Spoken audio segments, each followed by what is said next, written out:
that wasn't working. So at least if you're on Facebook Live, we're now live there. And I believe we've updated the Zoom link in all our other channels, if that's a place that you were looking for the information as well. So once again, we apologize for the delay working out those technical difficulties. What I would like to start with, my name is Tracy Truelove, and I'm one of the PIOs for the Pickens County COVID response. And tonight, if you prefer to watch the meeting with interpretation, you'll need to go through the Zoom platform to do that. And then I'm going to ask Teresa, and then you can choose the language you want to listen to. And then Teresa, who's on the line, one of our interpreters tonight, I'm going to let her share that message in Spanish. Hola, buenas noches a todos. Nos disculpamos mucho con estos problemas tan grandes que hemos tenido, las dificultades técnicas esta noche, que el enlace no estaba funcionando. Pero si están en Facebook en vivo, están ahí ahora en vivo y estamos tratando de arreglar el enlace para Zoom. De verdad nos disculpamos por estas dificultades técnicas. Buenas noches, soy Tracy Truelove y yo soy una de las encargadas de información pública del condado de Pitkin. Y vamos a tener interpretación simultánea esta noche y vamos a repasarles cómo pueden hacer todo esto mediante la plataforma de Zoom. Tienen que escoger un idioma y le voy a pedir al intérprete que les explique todo esto. Thank you, Teresa. Let me just check in with the team. Are we starting to see any more people coming in on the Zoom link? We are. We have more people rolling in now. We have Okay. 11 attendees at the moment. So we're going to go ahead and we again apologize for the delay, having some technical difficulties with our Zoom link, but we are going to go ahead and, at least if you're following us on Facebook Live, hopefully you can see us there. We do plan to have an update in this meeting, opening up to question and answer session. And I'm going to turn it over to this evening's moderator, who is Pickens County Commissioner Greg Postman. Great. Thank you, Tracy. And hello, everybody. Thanks for joining us. Once again, sorry for the delays. I think in the world of the pandemic, this is just par for the course. So thanks for bearing with us. Thanks again, Tracy Truelove. We're going to see more from you during the Q&A. Right off the bat, I just want to thank Teresa Lopez and Claudia Paul for helping with our translation. Lindsay Douglas is here, Terry Anderson, and Michaela Higgins from Pickens County are going to be helping us with the questions and the panel afterwards.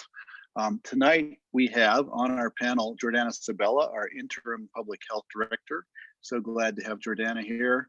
Josh Vance, our epidemiologist. Cara Silbernagel and Larissa Dandino from Pickens County will speak about the visitor affidavit. And then Dave Ressler, CEO of AVH, and Dr. Catherine Bernard, Chief of Staff from Aspen Valley Hospital, are here to speak about vaccinations. So I think that I get to kick this off by introducing my friend Jordana Sabella, I have a little bit of CV here, but I have a lot of personal experience with Jordana as well. She's been working with Pickens County, I believe, since 2011, and in many different capacities.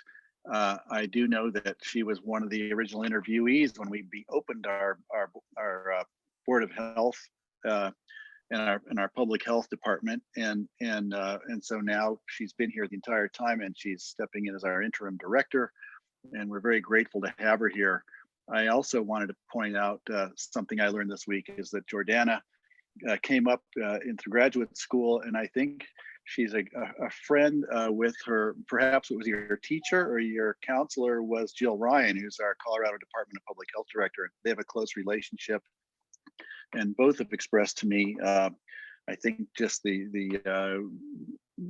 synchronicity we have, where we have a public health director coming in who has a real experience and is well connected with our state Department of Public Health as well. And I think that's going to be very useful to us going forward. Jordana, just for a little bit more, has a master's in public health. So as I said, in planning, prevention, and partnerships at Pickens County Public Health. She oversees the COVID-19 community liaison team. I'm reading this very quickly. There's a lot here.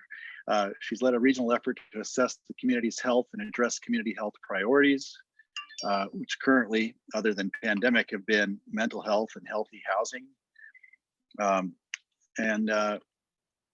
I'm skipping through here, Jordana. I apologize that I'm not going through the whole thing.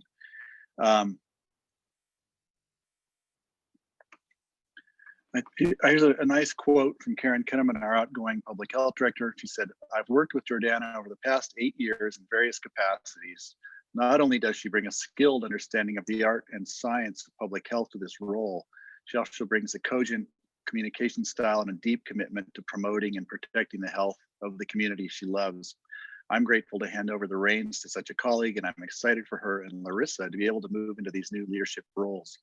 Larissa Dandino is with us tonight. Also, she served as the COVID-19 program administrator with Pitkin County since early July, and she's stepping into the role from that Jordana has left as she becomes interim director. Let's see, Larissa is pursuing a doctorate in public health from Loma Linda University and has a master's in health education at Texas A&M University. And she's worked at the U.S. Department of Agriculture, San Antonio Health Department on immunization initiatives, Texas A&M AgriLife Extension Service, the San Antonio Food Bank, and an accredited tissue bank on quality management. So we've got some great team here stepping in, and looking forward to working with both of you going forward. With that, Jordana, I'm ready to hand it over to you.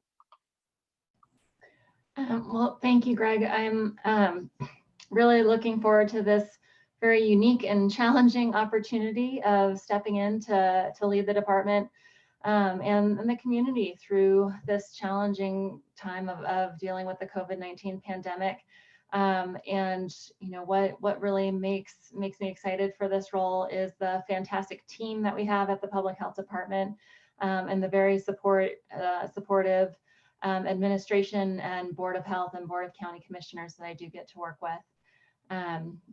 So with that, I will turn it back over to Tracy to open up the community meeting. Thank you.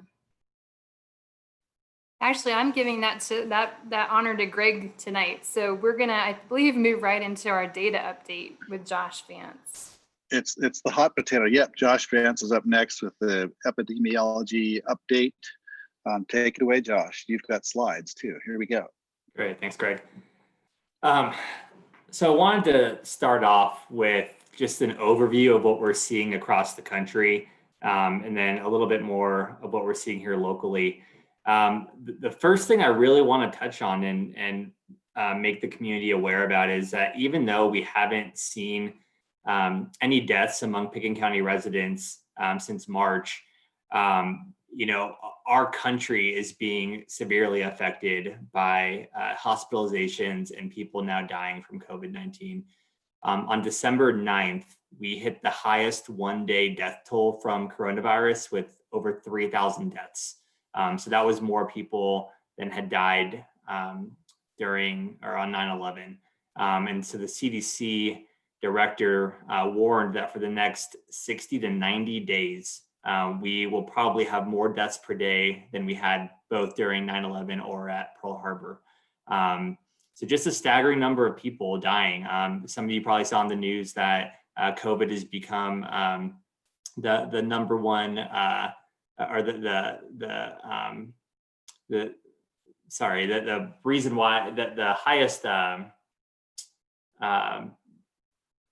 the largest proportion of individuals dying right now has been due to COVID-19, more so than any other reason or any other condition. And so we really hit a pretty dire phase during the pandemic. Garfield County recently reported several additional COVID deaths. 8 of them were at Rifle nursing homes, but they're investigating several more. So we're starting to see the impact of COVID-19, at least in terms of deaths, starting to hit a lot closer to home and affecting our neighboring counties. These graphs on the bottom right show you just the number of tests that have been performed across the country, number of cases, number of hospitalizations, and number of deaths. And you'll see all of them are increasing. And the little red dot on there means that those are new records. So you'll see that we just have several new records in terms of hospitalizations and now deaths. And so, you know, and these numbers are not predicted to be going down anytime soon. Next slide. So I wanted to show you what the data looks like here in Pitkin County. So this is the number of people that have tested positive among Pitkin County residents. So the first thing I want to point out is back in July, when we had that, we were calling it the summer spike or the 4th of July spike. We were only getting about 26 cases per week. And that seemed like a lot. And it was very concerning. And we were really working as a community to drive down numbers. Look where we're at now in November and December, and you'll see that whereas we are getting 26 cases per week in July, we're now getting over 100 per week on average. So our case counts have really just skyrocketed, as has the rest of the state and country. On December 2nd, we had 31 cases reported among Pitkin County residents, which was by far the highest that we've ever had. We have a pretty small contact tracing team, so having 31 cases come in, it's been a busy day, and it's been a busy few weeks trying to track down where people are getting infected. But I think this graph here really highlights where we're at currently. You'll see that the cases for the past 7 days, it's starting to go down. Don't read too much into that at this point. We get a lot of cases that are backlogged or that we receive word of later on. So we'll receive word of them in the days to come. And so that graph will start to change a little bit, but really focus on the peak and just the number of total cases we've seen here in Pitkin County to date. Next slide. So I wanted to talk about a few reasons why we're seeing such dramatic increases. So the first one is really informal gatherings and even small ones, and even among individuals that are family but may not live together. So cousins, aunts, uncles getting together that don't normally see each other, but getting together for a dinner or just even a small get together, a small party. We're seeing that those are causing a pretty significant increase in our cases. And reason why is right now the Colorado School of Public Health estimates that 1 in 40 Coloradans currently have COVID. So if you have a gathering of 40 people, one person there will likely have COVID. So if you have a smaller gathering, the odds are a little bit less likely, but it's still pretty likely that you'll have someone there that has COVID.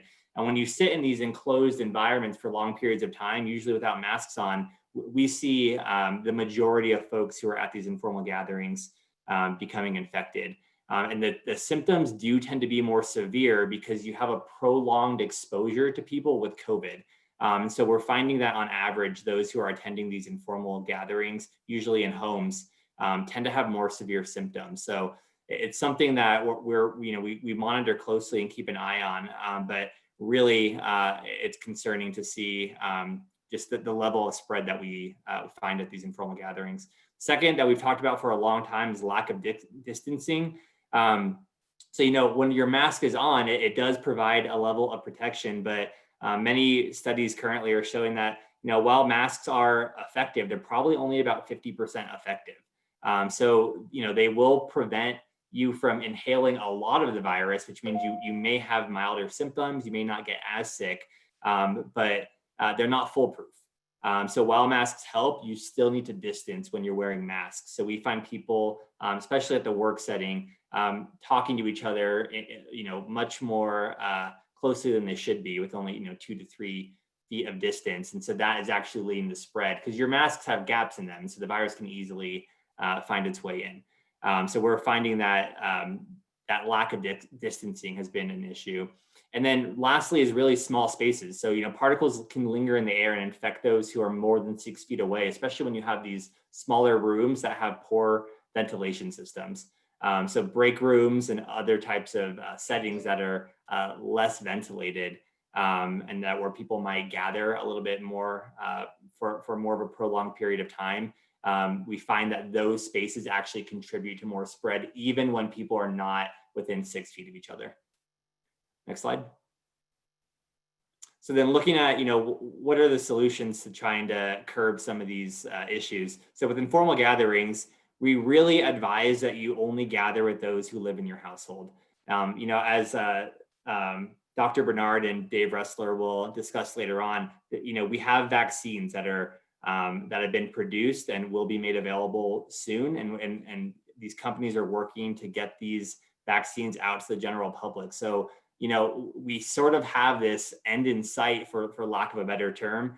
And we can see the future a little bit more clearly now than we could several months ago. And so we're really asking that people continue to practice these same things that we've asked for the last few months, to really to keep cases down, but on a more individual level to make sure people are staying safe, and to make sure that we don't have people in our community that need to be hospitalized, or unfortunately, could end up dying from COVID. So, we really ask that you only gather with those who you live in your household with. Even those that you trust and know well, they can still spread the virus.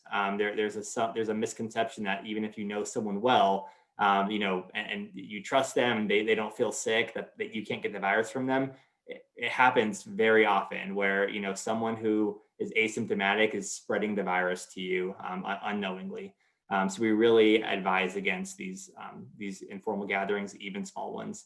In terms of distancing, as you're well aware, we don't need to harp on this one much. When you're talking with others, please keep a distance of 6 feet, even when you're wearing a mask.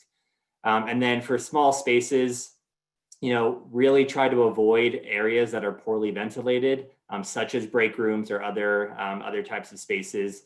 Windows should always be open as much as possible, and then masks on as much as possible as well, especially even when you're at work. Next slide. And so then, kind of one of the last things I want to talk about here is we talk a lot about hospitalizations and death. We don't talk as much about the people that have survived and recovered COVID, or what we assume to be recovered. A lot of people have lingering effects from COVID several months after their diagnosis. So here in Pickens County, we've been attempting to reach out to as many individuals as possible 6 months after their diagnosis to find out how they're doing. And what we found so far in these interviews, of which we've done about 70 at this point, is that 61% of those interviewed at 6 months after their diagnosis have reported at least one new lingering or long-term effect that they did not have prior to their diagnosis with COVID. So things such as fatigue, inability to taste, or a sort of a distorted ability to taste or smell. Insomnia has been reported in about 1/5 of the individuals we've talked to. Memory loss and confusion, ringing in the ears, hair loss, shortness of breath. And then we've had quite a bit of individuals seek medical attention for one of these conditions. So the next question we get is, well, I bet, probably most of these people have underlying conditions, and 40 of those that have reported at least one lingering long-term effect did not report any pre-existing conditions, and we could not find any, in a medical record search. So, we have a lot of individuals that, they are still being affected by COVID months down the road. So it's extremely concerning to consider that piece as well, and to not only think about the hospitalizations and deaths, but that this could have a severe impact on quality of life as well, depending on the effects that you're still experiencing months down the road. Next slide. So then lastly, I just wanted to point out, please, we have a lot of testing options now available. Please get tested when you experience symptoms of COVID.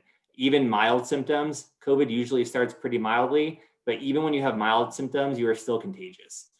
So things such as a bad headache, diarrhea, sore throat, those are all symptoms of COVID. And you could be spreading it at that point. So there are a lot of options available now. You can create appointments online to be tested. There are testing sites in Aspen, Snowmass Village, Basalt, El Jebel, Carbondale, Glenwood Springs. There are sites all over the valley at this point. And so we ask that you please make an appointment to get tested if you experience any symptoms. Even things such as sinus infection, individuals think they have a sinus infection, they don't get tested, it turns out that they're positive for COVID. So even things like that, please seek testing and schedule an appointment. And lastly, while you're waiting your test result, we ask that you please stay home and keep your family home, just in case you do have it. It prevents additional spread that then needs to be followed up with. And can eventually or potentially, impact others or infect others. So we ask that you stay home as well while your test result is pending. But again, the main message here is to please seek testing if you feel the slightest bit of symptoms. So I think that's all I have for tonight. So I think I'll hand it back to Greg. Great, thanks, Josh. I know some people are still trying to get in and looking. How do we advise people to get in? I just emailed you a phone number to send a link to, Tracy and Lindsay. So we've got other people who are still trying to get on the call, but I see we have an awful lot of people on now. So we're going to keep moving. Thanks, thank you, Josh. I want to get back to my notes here. Up next, we have a conversation about the travel affidavit with Cara Silbernagel and Larissa Dandino from Pitkin County. This will be an interesting conversation. It's on the tip of everybody's tongue. And so let's just get started. Thank you for being here, and we'll chime in. And I know there will be questions, and we'll get to the questions at the end of this. Thanks. Thanks, Greg. Good evening, everybody. My name is Larissa Dandino. I'm with Pitkin County Public Health, and I'm sure most of you have heard about the new and improved traveler affidavit program that we soft launched last Friday and will become officially effective on Monday, December 14th. We're really working with our communications team and our lodging community closely to share out some resources that they can share with guests coming to Pitkin County. And we're trying to have it be a more warm welcome. As you can see, we're saying to arrive well, arrive healthy, to play hard, and to leave happy. And having a QR code on some of these resources so it makes it easily accessible to access our website. And Kara and I actually tested it out before the meeting. If you actually use your phone on this screen digitally, you can actually get to our website using this QR code on the screen here. And like I said, this will take you to our COVID website with information on the travel affidavit, as well as some FAQs and how to fill out the form. Next slide. So the goals behind this program was really to reduce the likelihood that travelers will arrive to Pitkin County currently sick with COVID. We know that a lot of people can have COVID and not know it. And so this kind of helps to inform travelers before they come here that they could have COVID and be asymptomatic. This in turn could help to reduce the number of our residents that become infected, which is necessary to maintain our hospital capacity and really just make Pitkin County safer for not only our residents but also our guests. And really, we're wanting to stress that we want this to be a safe community, and that's really the goal behind the program overall. Next slide. So a little bit about the program. We're asking residents, we're asking travelers prior to 72 hours prior to arrival to get a test. So you have a negative test before you leave. You can complete the affidavit indicating that you had that negative test and travel to Pitkin County and enjoy your stay in our awesome community.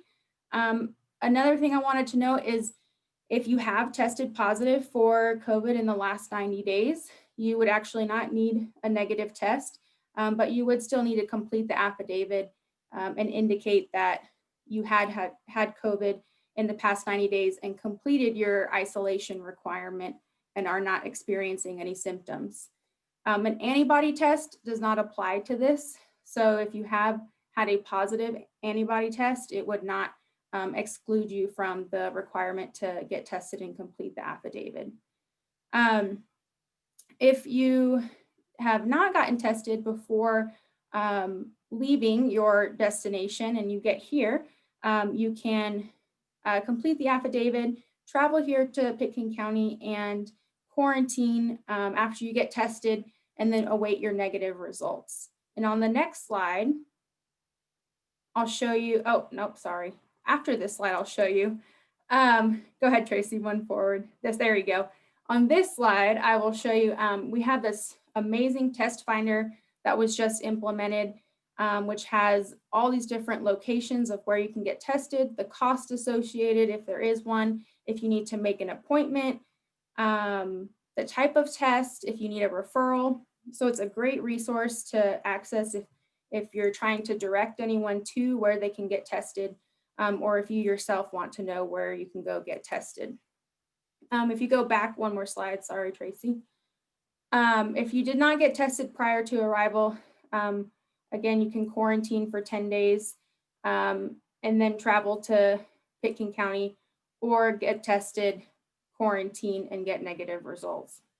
We're working with our comms team these aren't finalized yet, but we're hoping to share out some final resources tomorrow that our lodging community will be able to share out with our guests coming here. Next slide.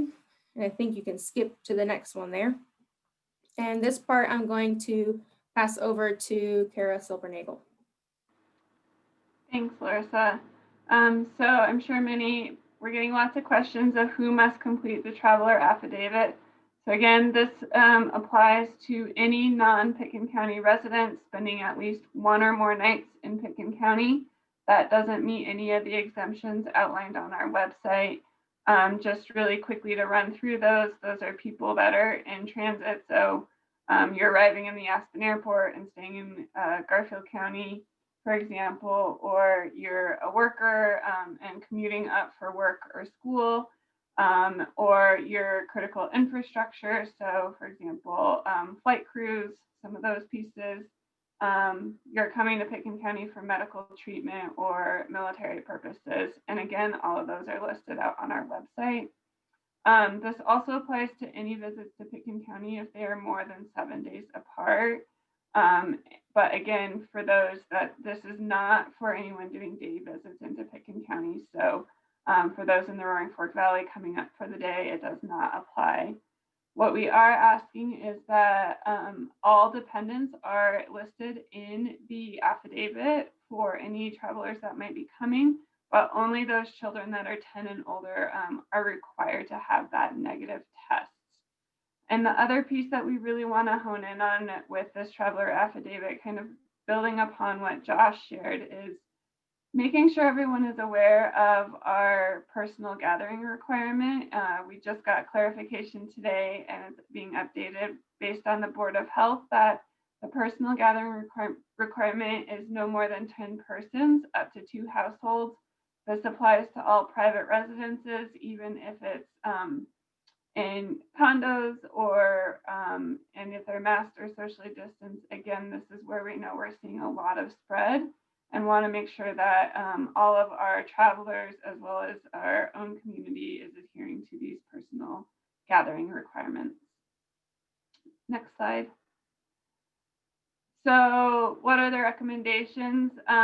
Again, we're all in this together, as Josh alluded to, and we've been sharing is, you know, the numbers are rising across the country. They're rising across the globe. We learned today that there are resorts in Europe that are closed until January. State of California is moving into a stay-at-home. So really our best hope is this is what we want to implement in order to save our season, to save our holiday season, to still make it a welcoming place that people are able to come visit, that our businesses can stay open. And so, you know, no matter if you're a visitor or a resident or may meet the exemptions, again, the best practice is still to seek testing if you are traveling, because you may not have those symptoms, and that we don't want to bring more spread into the community. Our goal is to try and stop the spread within our community. And again, the more we can all do today together, the better we have for a successful winter season. And I think that's it, and I will turn it back. Oh, again, as Larissa alluded to, if you need information, you can use this QR code that's on the screen right now, or visit covid19.pitkincounty.com and you'll get to all the information. And we are building out our FAQs, and so should have quite a bit of information for any questions you may have. Great. Thanks, Kara. And I know there probably will be a lot of questions. We'll be getting to that. I just wanted to say wrap up after a Board of Health meeting and many, many discussions on this topic. The bottom line is in a world where we're seeing shutdowns of ski areas and resorts all over Europe, certainly in the US, maybe even in Colorado, as we see Summit County going into the red, and other resorts probably soon to follow. I think we've done a great job in staying out of the red zone and staying out of those stringent shutdowns up until now. And this is our best tool we can use going forward. I think, the question we have to ask is how can visitors, locals, and local workers come here and feel safe in our community? And this may be a plus if they know we're all doing our absolute best to keep the community safe. We talk about when visitors come, what's the advice we give them? It's like wear sunblock, drink a lot of water at altitude. What are the common sense measures? Well, I think the 5 commitments, masks, social distancing, and having the affidavit help confirm that from people is one way that we can impress upon people, how we roll here and how we're going to make this work. The other thing to remember, as Kara may have mentioned, is we're joining 20 states and several countries around the world who've already implemented common sense. I'm going to call them common sense measures like this affidavit. So we're not reinventing the wheel. We're not doing something that's just blatantly new here. But we are the only county to take it on for ourselves, but we expect others are going to be following. I was on a call this evening just before this meeting with one of the founders of Ops Group, which is a global airline operations protocol organization with 7,000 members of airlines and air charter companies around the world. And they created an operations manual for COVID protocol that has been used around the world and with airlines and charter companies. And they assured me that they're all following these rules, and they've had very little resistance when they ask their clients and they ask their member airlines to cooperate with COVID protocols, which are similar to what we're asking for here. And I'm going to be sharing that just so we have that as a document that we can refer to. I know our restrictions are less stringent than Hawaii's, for instance, as Kara pointed out, and we're following the lead. I think Massachusetts affidavit system gave us some guidance, which we've used to create what we're doing here. And I want to thank our public health department and our staff for the incredibly heavy lift of creating this whole program in a very short time since the Board of Health authorized it. So thank you for what you've done. I think we're on the right track, and we're going to try to get the questions answered about it. The next update we're giving is the vaccine update, and we've got Dave Ressler, CEO of Aspen Valley Hospital, and Dr. Catherine Bernard, our chief of staff of Aspen Valley Hospital, with us for that. So I'm going to throw it over to you two. Thanks.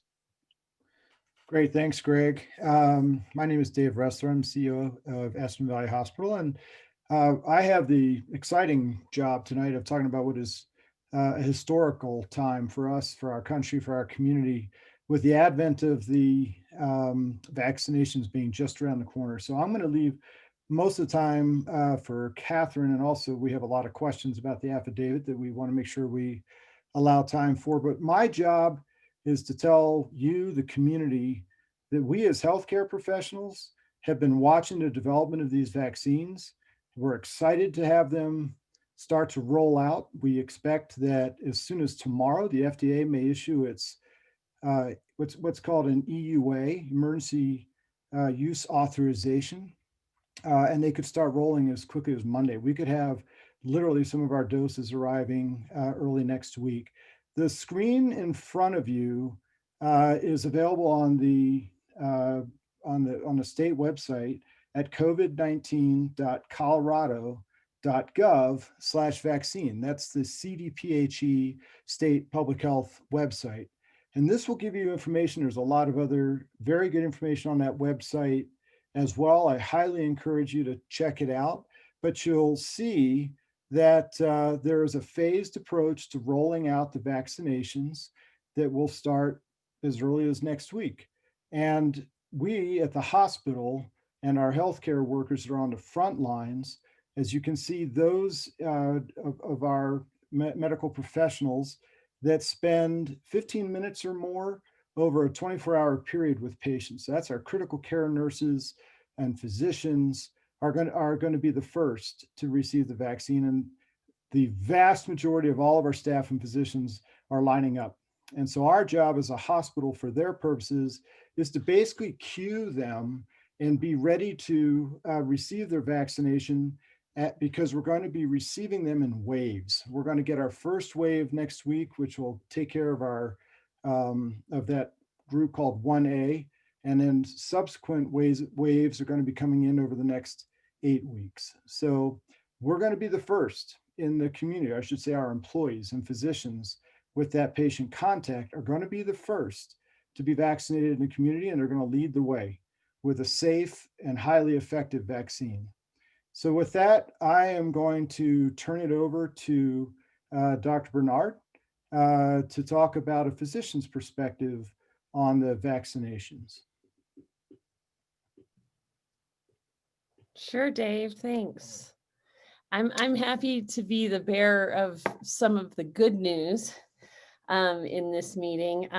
He's right, there are vaccines coming soon. We fully expect the Pfizer vaccine to receive an EUA sometime as soon as maybe tomorrow. And despite the fact, I've heard a lot of people think or comment that, this happened so quickly, things don't usually happen this quickly, but I'd like to remind everyone that in the new age of COVID, everything's happening more quickly and in these compressed methods. And just because this timeline was shortened, it wasn't really shortened, it was more compressed.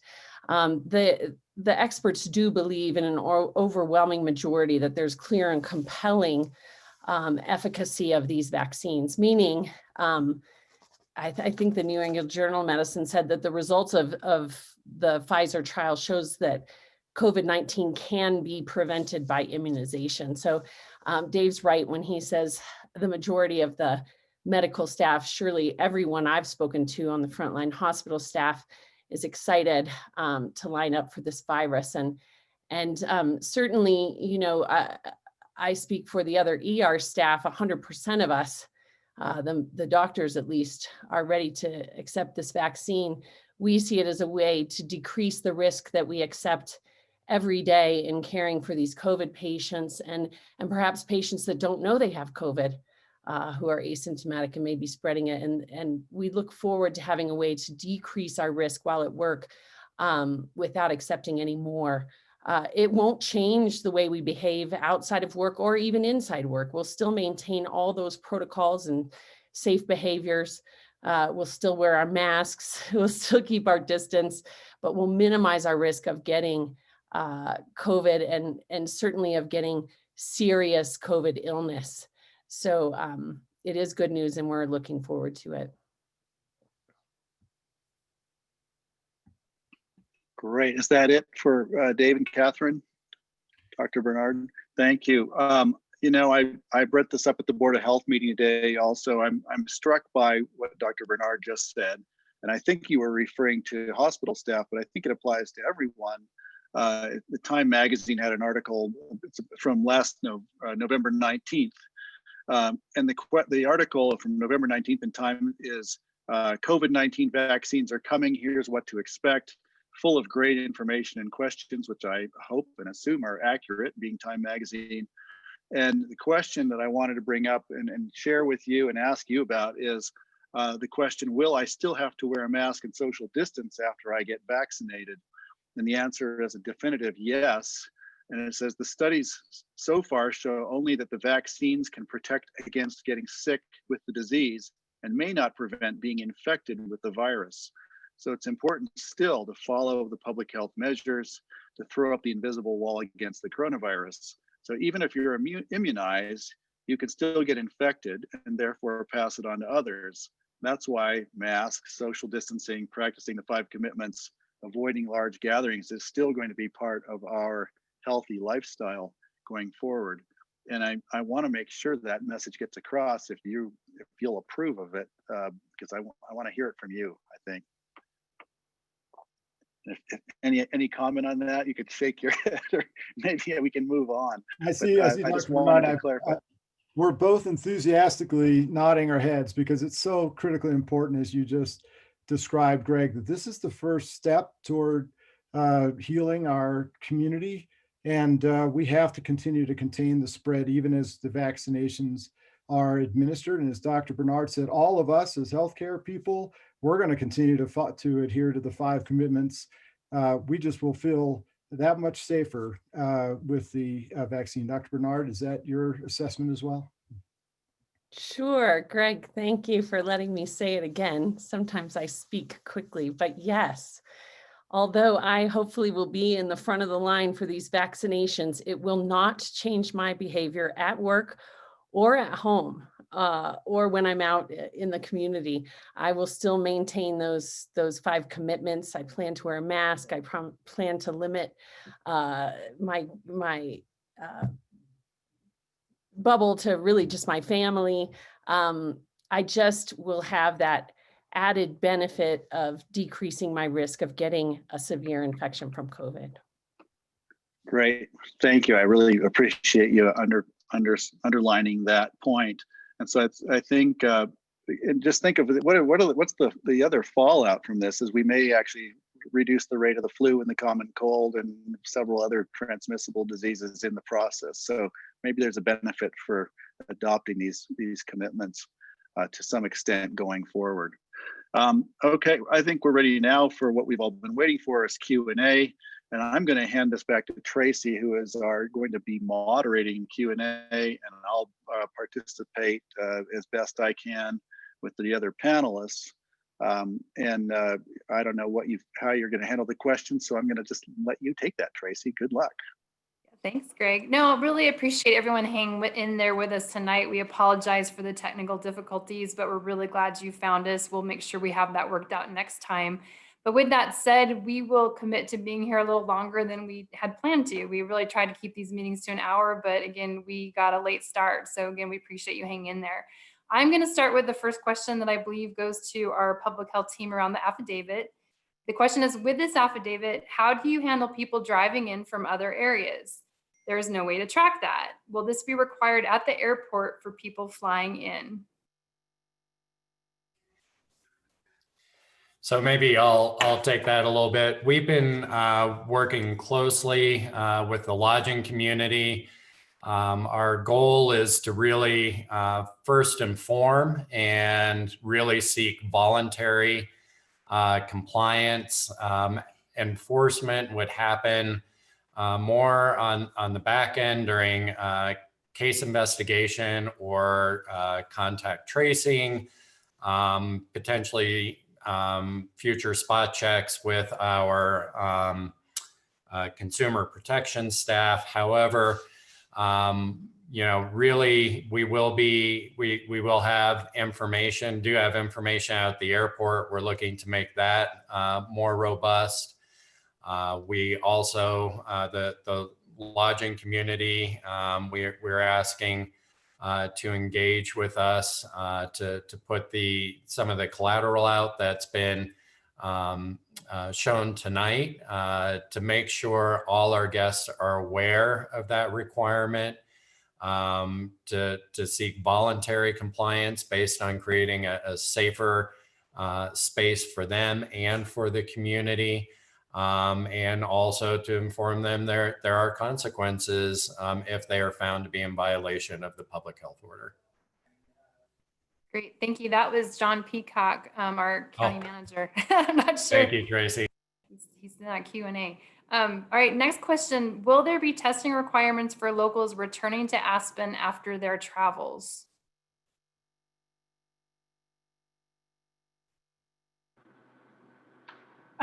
So again, we're looking at how it is put into the public health order, but what we're asking is anyone that has gone for Pickens County for more than 7 days to follow that CDC guidance to seek the testing, whether or not they fill out the affidavit. We're working through that mechanism right now, but still putting that expectation that anyone that is leaving Pitkin County for more than 7 days follows that guidance and seeks testing within 72 hours of returning.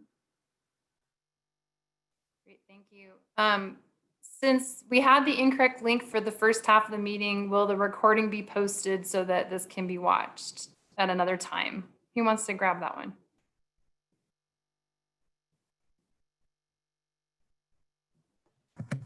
Hi, this is Charlotte. So yes, it will be. We do have to get it uploaded. Grassroots usually does that. So yes, it will be.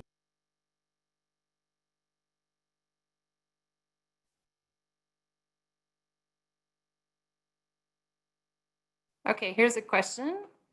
What is Pitkin County Public Health going to do to make sure when the COVID vaccine rolls out for the general public in the spring that this will go to locals and not visitors?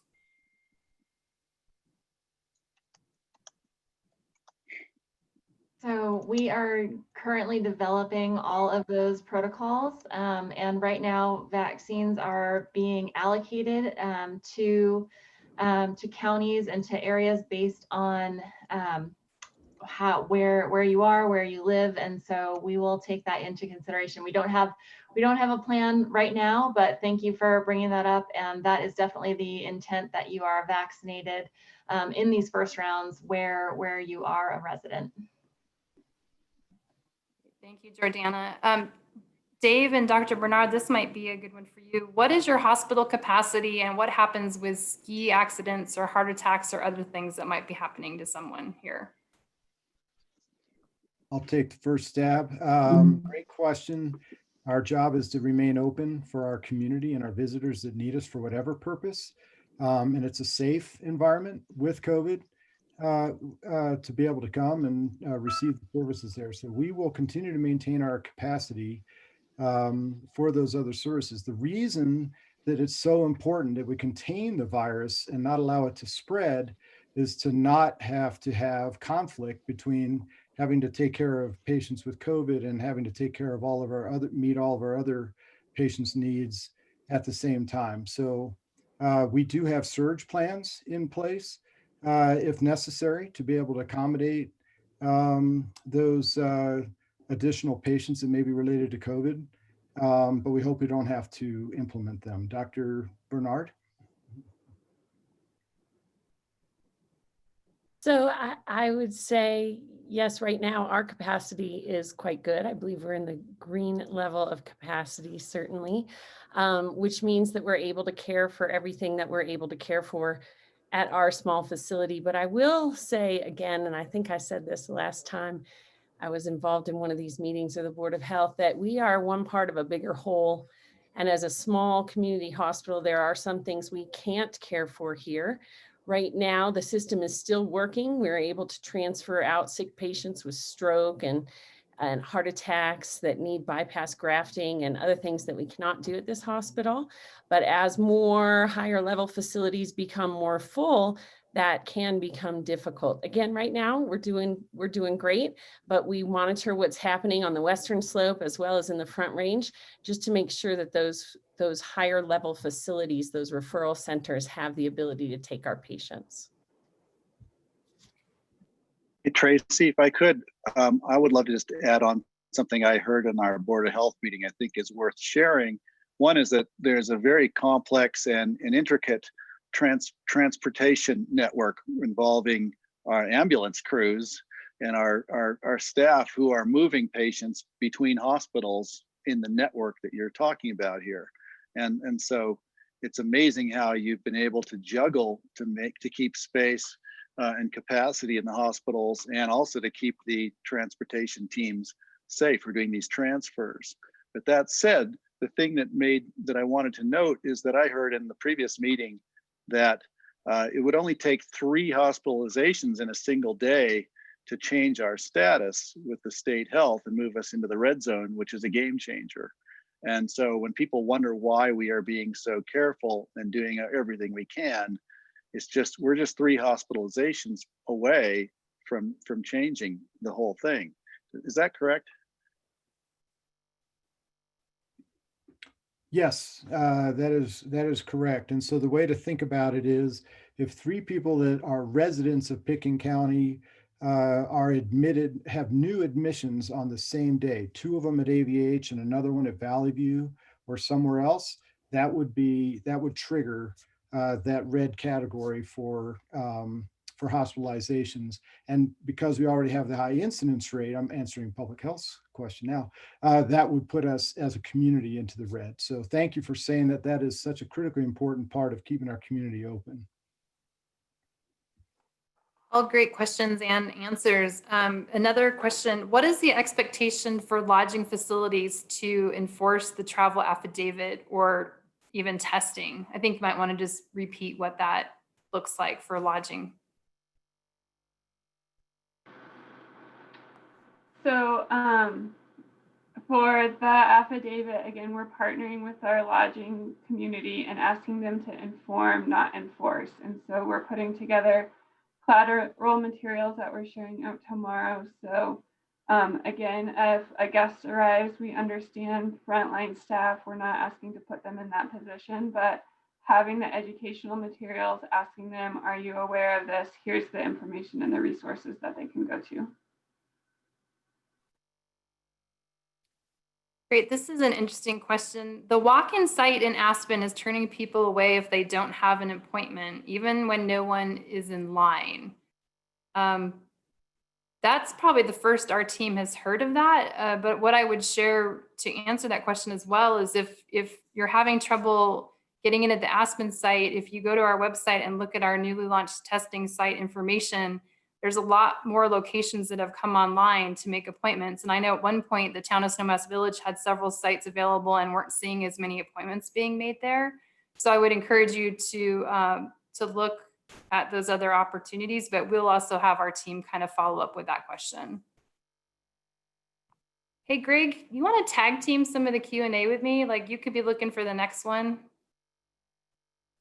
Sure, I could certainly do that if I can figure out the technology here. Do you have one queued up or do you want me to find one? No, I'll go ahead and do this next one. And I know some of these might feel repeated. What's the policy for Pickens County residents that have been away for more than a week and are coming back on or after the 14th?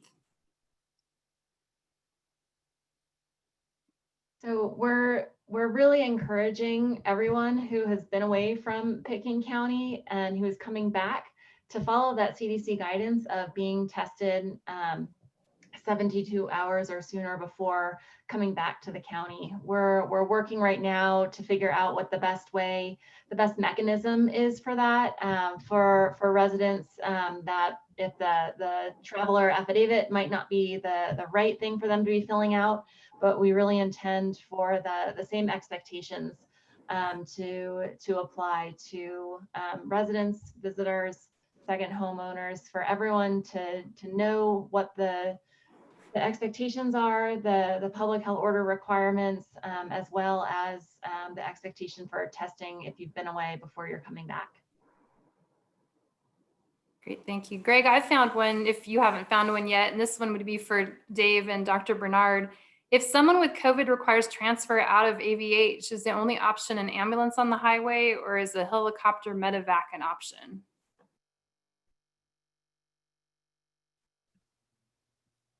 So I can take a stab at that. Luckily, we recently haven't had patients that were so sick they needed to be transferred.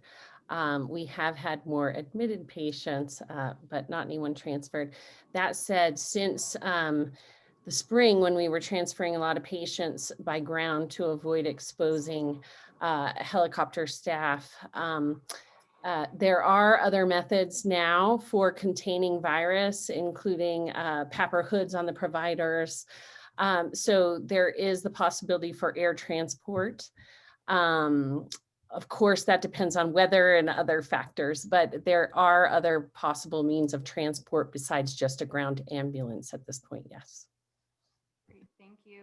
Josh, I think you're still on the line. This question is the Aspen School District testing showing in our COVID number counts? Yes, it is.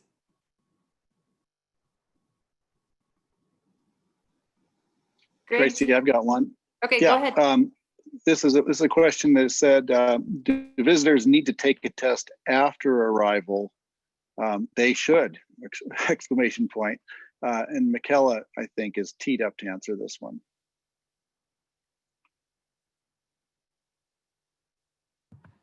If she's there. Michaela, are you there? Hi there. So I think Raleigh is teed up to answer that. She is also linked underneath my name. So I'll pass that one along to Raleigh. Oh, it's Raleigh. Okay.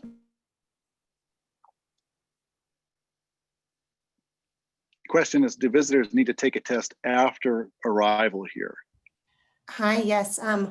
So yeah, I'm on Michaela's Zoom link, but we are requiring that either visitors have a negative test 72 hours or less prior to arrival. If they can't obtain that, they can definitely get tested in town.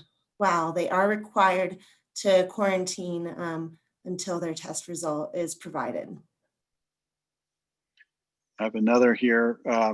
For hotels in Pitkin County, but not in the Aspen city limits that have an average of a 2-night stay, is there any variance? This was asked yesterday in the lodging meeting, but it was one of the questions that wasn't answered. Do we have anyone who can answer that?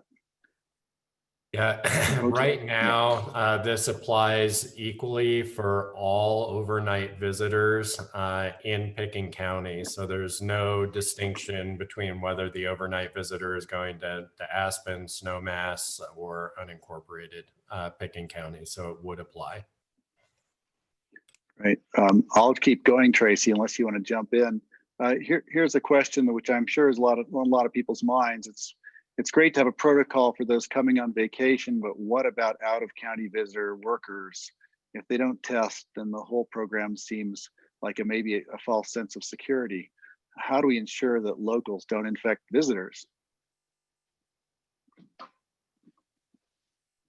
Some of the exemptions that we're working on outlining in the public health order, but most are already on our website, are for workers or individuals traveling into Pitkin County for work or school.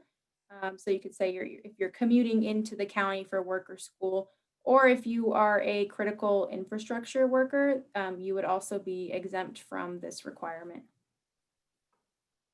Right. I think that's discussing the exemptions. I think the concern was, is this actually a source of spread? And I don't know if that'll be an easy question to answer, but it'd be nice to know what can our Josh or Jordana perhaps. Greg, I would just add that, we do have business safety plans in place that require symptom screening and those sorts of protocols to be in place. And we do have testing available for locals. And we certainly, that is the 5 commitments to containment. And that's something we all need to be doing together if we want to have a winter season. And so I know we've been doing a lot of messaging with our employers along those lines. I know a lot of employers have been doing messaging to their employees along those lines. And so we're looking for compliance that way. Larissa, I know there was a really good question on here about capacity, household capacity. Could you redo that answer and question for us? I can't find it in the Q&A. Yeah, sure. Previously, up until today, the personal gathering size was limited to 5 people from no more than 2 households. After a discussion at the Board of Health meeting today, that will be updated to no more than 10 people from 2 separate households. And a household is defined as those that live under the same roof, those people that live with you. So we will be updating that personal gathering size in the new public health order, expected to be on Monday, the 14th. And part of that question, Tracy, I think that I saw was, and who does this apply to? The informal gathering limits of no more than 10 people from no more than 2 households. And that really applies to everyone, whether you're in a private residence, whether you're coming and renting a condo, a house, you're staying in a hotel. that is our informal gathering requirement that applies across the board. So that is part of the visitor affidavit as well, is explaining that requirement for those that are coming and staying and lodging within Pitkin County, that there should be no more than 2 households staying together, and no more than 10 people. Great, thank you, Jordana. Josh, you're still with us. This is a good question. I think you could help us with just what can you define what being in quarantine means? And does that include skiing or hiking by yourself wearing a mask? Does that count as quarantine? I think maybe this is a good opportunity to reinforce that message about quarantine and isolation. Sure. So quarantine is for individuals that have been exposed to COVID. So those are people that are at risk of developing symptoms or infection. And so individuals that are asked to quarantine, we do ask that they stay home. And so it would not include any sort of activities outside of the home. And so, yeah, I mean, I think that's kind of the basics of it. We know it's challenging. We offer a lot of resources here in Pitkin County, our Human Services Department and many other organizations locally. They provide food resources and other, some offer other financial support as well to be able to help you quarantine. But we find that that's the best way to ensure that the virus does not continue to spread, is if people are able to stay home when they're asked to quarantine. And we're also using that term quarantine for what you need to do if you are awaiting the results of a negative test result upon coming to Pitkin County. So if you still don't have that test result in, when you arrive to your lodging location, and then do all of the same actions that Josh described in quarantining and really staying in that hotel room until that you receive that negative test result. Craig, have you found another question?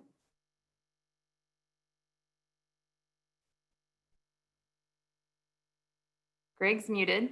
I'm going to ask this next question. It's how are you notifying the airlines to get this information to the customer level of current ticketed passengers? So are we working with the airlines to get this information? Yeah, we are working with the airlines, and in fact, have an upcoming meeting with them. They are, the different airlines have different channels that they're able to push this information out on.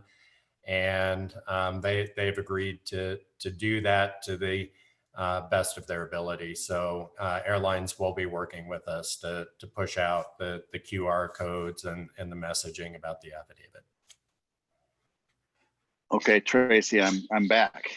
I see we've got about 80 questions queued up here. Some have been answered, but will these questions be tabulated and can they be posted somewhere? So we'll have the answers. If we don't have them tonight on this call, they'll be available. Yeah, that's some great questions in there. Yeah, that's a great question. And honestly, what I'd like to do is I'd like to take this team to 7:30 and then we'll wrap it for tonight. And what we will do is we'll take all the questions and we'll offer it back in an FAQ on our website. And the website's really easy to find. When you go to pitkincounty.com, you can click on the COVID-19 button and it takes you right into our website. And we'll try to get this right at the top so it's easy to find. But yeah, with that said, I'd really like to go to about 7:30, but then it's, for everyone here, it's been quite the day. So Greg, why don't you ask one of your questions and I'll see if I can find one. Sure. The one I had was from a caregiver who takes care of elderly patients here, wondering where their place in the queue is for the vaccine. I don't know if they qualify. I'm assuming the criteria will change as the vaccines become more available. But Dave, how could you assure them when they'll be able to get a vaccination? If that's Dave or whoever wants to field it. I'll take a stab just because I was on the agenda regarding the vaccines. But the hospital, just to be clear, is really focused on vaccinating our staff right now. And I also want to, before I answer that question, speak to a couple questions I saw as well about the prioritization, and some people, that have other ideas, and they're good ideas about people at risk and elderly people being vaccinated in this first round. And I'd just like to remind everybody that I mentioned that the Colorado Department of Public Health and Environment is setting the criteria for the prioritization of these vaccinations. So that's what we're following. And I mentioned their website, and I highly recommend checking that out. To answer the question about when higher risk individuals will be eligible, people over age 65, et cetera, that's in phase 2, and that is targeted for the spring. Again, according to the CDPHE website. I hope that helps. Great. Excellent, thank you. Do you have one, Tracy? I do have one. And Jordana, I think you might be able to tackle this question. Are we not worried that Garfield County and Eagle County levels are high, and this is where Pickens' workforce comes from? How can we have a more holistic view of the valley? Yeah, that's a great question. So we've really been working to try to align as much as possible with the dial. We've been really requesting to the state that as different counties meet different levels and criteria and metrics on the dial, that they move accordingly to put into place those protective measures that align with where their metrics are at. And so, as folks might be aware of, Garfield County was just instructed to move into level, was it red, as of today. And so, I think that with those increased restrictions, we're hoping that that's going to help with the workforce that goes back and forth. Additionally, to a point that John Peacock brought up earlier, we are also acknowledging, all of the folks who do come into Pickens County, who might live in a different county and work here.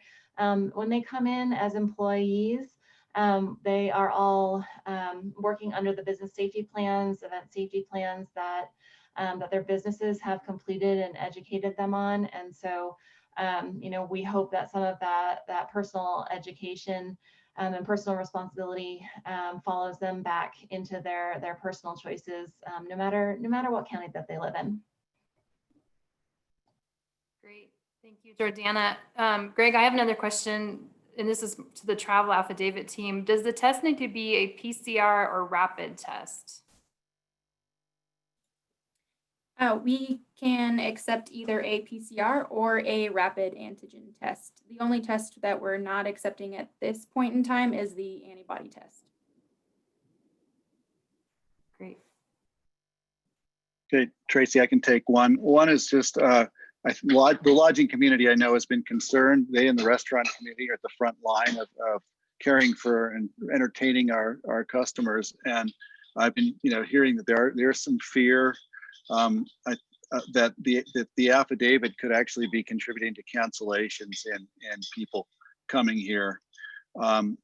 So I just wanted to, if I could, I'll start the answer, but others may want to add in that. First of all, ski resorts everywhere globally, certainly in the Northern Hemisphere, are shutting down because of COVID. They're shutting down entirely. They're not trying to stay open. They're just closing it down. We have Dr. Fauci, other doctors, pundits online, all saying that they're advising against travel. So we're seeing cancellations for winter holidays and Christmas holidays all across the country and resorts everywhere. It's not just happening here. And it certainly isn't just because we've decided to roll out an affidavit. Although I think it might be something that's brought up in conversation. It makes people concerned, but we have to remember there aren't many alternatives for your ski holiday right now that aren't either shutting down or going into the red. So I want to encourage everybody to get on board with this. It does come down at the end of the day to the personal responsibility involved in making decisions that are going to benefit the health of the community. It's really doing something for the health of your entire community wherever you are. So that's my soapbox for the night. from the question regarding the affidavits and its efficacy, and if it's causing us undue strife here. I have a feeling, and I'm hopeful, that it's actually going to help us stay open. Great. Well, team, I wanted to see if there's any closing comments anyone wants to make. But otherwise, if we are probably going to wrap tonight. Like I said, we're not going to close this session. The team's going to take all these questions that came in and do our best to answer them over tomorrow, and might be Monday before we get to a few of them. But is there any last minute things the team wants to wrap up with? I would just say one last thing was on my bullet list was that the CDC is also suggesting that testing can really improve traveler safety. So regardless of where you're traveling, it probably makes sense to get a test before and after your travel. And so looking at the recommendations for this coming from everywhere, I think we're plotting a safe course, trying to get through a difficult situation. And I really appreciate how everyone has stepped up to the plate here. Great. Tracy, I would just acknowledge that there's a lot of concern about enforcement and whether things like the travel affidavit are going to capture potentially everyone who might be coming in, and the answer is no. All of our protective measures have various levels of effectiveness, and our goal right now is to layer those so that we can slow the spread of the virus to the greatest extent possible, while also allowing our economy to remain open and for us to be sustainable as a community. So it really takes all of these things together, all of these protective measures, none of which are perfect, but as we layer them, they become more effective, and they allow us to keep a higher level of activity and economy open. And so we're really trying to balance those things, and we need everyone's help to make it happen. Thank you. If I could just add that, John, thank you for bringing that up. This is about protecting the entire community, whether it's the Valley residents, the workforce, or the visitors. And all these measures that you say aren't 100% effective. And I'm sure even the vaccines aren't, but working together, they make a huge difference. And I like to think of the affidavit and our measures as sort of a virtual vaccine, if you want to call it that. It's a way of helping ensure and reduce risk. So that's it for me. Thank you. Tracy, do you want to finish this off? No, just with a quick thank you to our panelists, Dave and Dr. Bernard, and our public health team, everyone that stuck around tonight. I really appreciate that. We will do our best to work out the technical difficulties for the next time, but we will keep using community meetings as a forum to share information out to the community as it becomes available. So be well, and we'll see everybody the next time. Thank you all. Thanks for bearing with us.